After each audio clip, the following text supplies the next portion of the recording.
ಇನ್ನು ದಾವಣಗೆರೆ ಜಿಲ್ಲೆ ಚನ್ನಗಿರಿ ತಾಲೂಕಿನ ಕಾರಿಗನೂರಿನಲ್ಲಿ ಅಂಬೇಡ್ಕರ್ ವಸತಿ ಶಾಲೆ ಮೂಲ ಸೌಕರ್ಯಗಳಿಂದ ವಂಚಿತವಾಗಿದ್ದು ಗೋದಾಮಿನಲ್ಲೇ ಮಕ್ಕಳಿಗೆ ಪಾಠ ಪ್ರವಚನಗಳನ್ನ ಮಾಡಲಾಗ್ತಾ ಇದೆ. ಡಾಕ್ಟರ್ ಬಿ ಆರ್ ಅಂಬೇಡ್ಕರ್ ವಸತಿ ಶಾಲೆಗೆ ಕಳೆದ 5 ವರ್ಷಗಳಿಂದ ಕಿಟಕಿ ಬಾಗಿಲುಗಳೇ ಇಲ್ಲದಂತಹ ಗೋದಾಮಿನಲ್ಲಿ ಪಾಠ ಪ್ರವಚನ ನಡೀತಾ ಇದೆ. 6ನೇ ತರಗತಿಯಿಂದ 10ನೇ ತರಗತಿವರೆಗೆ 130 ಬಾಲಕರು 120 ಬಾಲಕಿಯರು ಸೇರಿ 250 ವಿದ್ಯಾರ್ಥಿಗಳು ಇಲ್ಲಿ ವ್ಯಾಸಂಗ ಮಾಡ್ತಾ ಇದ್ದಾರೆ.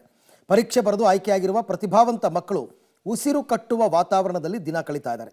ವಿದ್ಯಾರ್ಥಿಗಳು ಈ ಹಾಳಾದ ನೆಲದ ಮೇಲೆ ಚಾಪೆ ಹಾಕ್ಕೊಂಡು ಓದಬೇಕು, ರಾತ್ರಿ ಅಲ್ಲೇ ಮಲಗಬೇಕು. ಅಷ್ಟೇ ಅಲ್ಲ, ಇಲ್ಲಿನ ಶೌಚಾಲಯಗಳಿಗೆ ಸರಿಯಾದ ಬಾಗಿಲುಗಳು ಕೂಡ ಇಲ್ಲದೇ ಮಕ್ಕಳು ಸಾಕಷ್ಟು ತೊಂದರೆ ಅನುಭವಿಸ್ತಾ ಇದ್ದಾರೆ. 2017ರಲ್ಲಿ ಡಾಕ್ಟರ್ ಬಿ ಆರ್ ಅಂಬೇಡ್ಕರ್ ವಸತಿಯುತ ಶಾಲೆ ತ್ಯಾವಣಿಗೆ ಮಂಜೂರಾಗಿದ್ದು, ತ್ಯಾವಣಿಗೆಯಲ್ಲಿ 1 ವರ್ಷ ಬಾಡಿಗೆ ಕಟ್ಟಡದಲ್ಲಿ ನಡೆದು ನಂತರ ಜಾಗ ಸಾಕಾಗದೇನೆ 2018ರಲ್ಲಿ ಕಾರಿಗನೂರು ಗ್ರಾಮದ ಹೊರವಲಯದಲ್ಲಿರ್ತಕ್ಕಂಥ ಮೊರಾರ್ಜಿ ಶಾಲೆಗೆ ಸ್ಥಳಾಂತರ ಆಗಿತ್ತು. ಇದಾದ ಬಳಿಕ ಕಾರಿಗನೂರು ಗ್ರಾಮದ ರೈತರೊಬ್ಬರ ಖಾಸಗಿ ಗೋದಾಮಿಗೆ ಸ್ಥಳಾಂತರ ಮಾಡಿದ್ರು. ನೂತನ ಕಟ್ಟಡ ನಿರ್ಮಾಣಕ್ಕೆ 2022-23ರಲ್ಲೇ ಮೊರಾರ್ಜಿ ದೇಸಾಯಿ ವಸತಿ ಶಾಲಾ ಆವರಣದ 7 ಎಕರೆ ಜಾಗವನ್ನು ನಿಗದಿ ಮಾಡಿ 12.73 ಕೋಟಿ ರೂಪಾಯಿಗೆ ಟೆಂಡರ್ ಆಗಿದ್ದರೂ ಇಲ್ಲಿವರೆಗೆ ಅಂಬೇಡ್ಕರ್ ವಸತಿ ಶಾಲೆಯ ಕಟ್ಟಡ ನಿರ್ಮಾಣ ಆಗಿಲ್ಲ. ಮೂಲಭೂತ ಸೌಲಭ್ಯಗಳು ಇಲ್ಲದ ಕಾರಣ ಇನ್ನೊಂದು ವಾರದ ಒಳಗಾಗಿ ಒಡೆಯರಹಳ್ಳಿಯಲ್ಲಿರುವ ಶಾಲೆಗೆ ಶಿಫ್ಟ್ ಮಾಡ್ತೀವಿ ಅಂತಾರೆ ಅಧಿಕಾರಿಗಳು. ಅಲ್ಲದೆ ಸಮಾಜ ಕಲ್ಯಾಣ ಸಚಿವರು ಕೂಡ ಬಾಡಿಗೆ ಕಟ್ಟಡದಲ್ಲಿರುವ ವಸತಿ ಶಾಲೆಗಳಿಗೆ ಸ್ವಂತ ಕಟ್ಟಡಕ್ಕೆ ಅನುದಾನ ಬಿಡುಗಡೆ ಮಾಡಿ ಸುಸಜ್ಜಿತವಾದ ಕಟ್ಟಡ ನಿರ್ಮಾಣ ಮಾಡ್ತೀವಿ ಅಂತ ಆಶ್ವಾಸನೆ ಕೊಟ್ಟಿದ್ದಾರಂತೆ. ಅದು ಯಾವ ಕಾಲಕ್ಕಾಗತ್ತೆ ಅಂತ ಗೊತ್ತಿಲ್ಲ.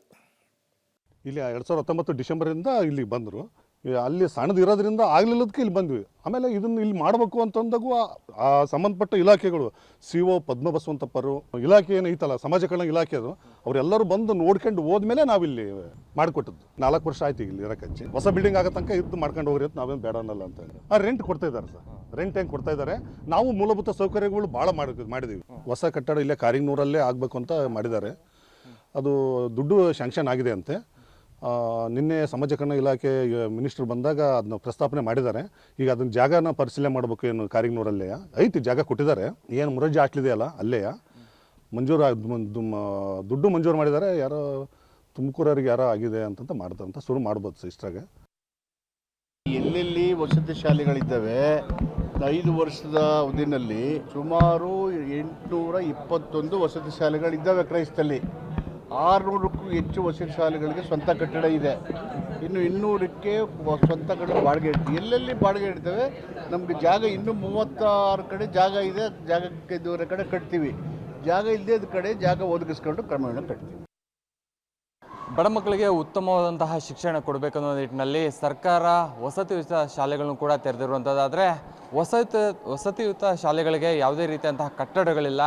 ನಾವು ದೃಶ್ಯಗಳು ನೋಡಬಹುದಾಗಿದೆ. ಏನು ದಾವಣಗೆರೆ ಜಿಲ್ಲೆಯ ಚನ್ನಗಿರಿ ತಾಲೂಕಿನ ಕಾರಿಗನೂರು ಗ್ರಾಮದಲ್ಲಿರುವಂತಹ doctor B R Ambedkar residential school. ಈ ಸ್ಕೂಲು ಒಂದು ಗೋಡನ್ನಲ್ಲಿ ಇರುವಂಥದ್ದು. ಇದರಿಂದಾಗಿ ಸಾಕಷ್ಟು ಒಂದು ಮಕ್ಕಳು ಕೂಡ ತೊಂದರೆಯನ್ನು ಅನುಭವಿಸ್ತಾ ಇರುವಂಥದ್ದು. ಯಾಕಂತ ಹೇಳಿದ್ರೆ ಮಳೆ ಬಂದಂಥ ಸಂದರ್ಭದಲ್ಲಿ ಕೆಲವೊಂದು ಕಡೆ ಸೋರುವಂತಹ ಪರಿಸ್ಥಿತಿ ಕೂಡ ಇದೆ, ಮತ್ತು ಸಾಕಷ್ಟು ಸೌಂಡ್ ಕೂಡ ಆಗ್ತಾ ಇದೆ. ಇದರಲ್ಲೇ ಏನು ವಸತಿಯುತ ಶಾಲೆ ಇರುವಂಥ ಹಿನ್ನೆಲೆಯಲ್ಲಿ ಸಾಕಷ್ಟು ಮಕ್ಕಳು ಕೂಡ ತೊಂದರೆ ಆಗ್ತಾ ಇರುವಂಥದ್ದು. ಏನು ದೊಡ್ಡ ಗೋಡನ್ನಲ್ಲಿ ಪಾರ್ಟೇಷನ್ ಮಾಡಿ ಕ್ಲಾಸ್ ರೂಮ್ಗಳು ಕೂಡ ಮಾಡಿರುವಂಥದ್ದು, ಅದರಲ್ಲೇ ವಿದ್ಯಾಭ್ಯಾಸ ಮಾಡುವಂಥದ್ದು. ಇನ್ನೊಂದು ಗೋಡನ್ನಲ್ಲಿ ಅವರು ವಸತಿ ಮಾಡುವಂತಹ ಕೆಲಸವನ್ನು ಕೂಡ ಮಾಡ್ತಾರೆ. ಒಂದು ಕಡೆ ಮಹಿಳೆಯರಿಗೆ, ಇನ್ನೊಂದು ಕಡೆ ಪುರುಷರಿಗೆ. ಈ ರೀತಿಯಾದಂತಹ ವಸತಿಯುತ ಶಾಲೆಗಳಲ್ಲಿ ಈ ರೀತಿಯಾದಂತಹ ಇರುವಂಥದ್ದು. ಈಗಾಗಲೇ ಸಾಕಷ್ಟು ಬಾರಿ ಕೂಡ ಇಲ್ಲಿನ ಗ್ರಾಮಸ್ಥರು ಒಂದು ಮನವಿಯನ್ನು ಕೂಡ ಮಾಡಿರುವಂಥದ್ದು. ಈ ರೀತಿಯಾದಂಥ ಪರಿಸ್ಥಿತಿ, ಸುರಕ್ಷಿತವಾದಂಥ ಒಂದು ಕಟ್ಟಡ ಕೊಡಬೇಕು, ನಿರ್ಮಾಣ ಮಾಡಿಕೊಡಿ ಅನ್ನುವಂಥ ಒಂದು ಮನವಿಯನ್ನು ಕೂಡ ಈಗಾಗಲೇ ಮಾಡಿರುವಂಥದ್ದು. ಆದರೆ ಯಾವುದೇ ರೀತಿಯಂತಹ ಮನವಿ ಕೂಡ ಸ್ಪಂದಿಸ್ತಾ ಇಲ್ಲ.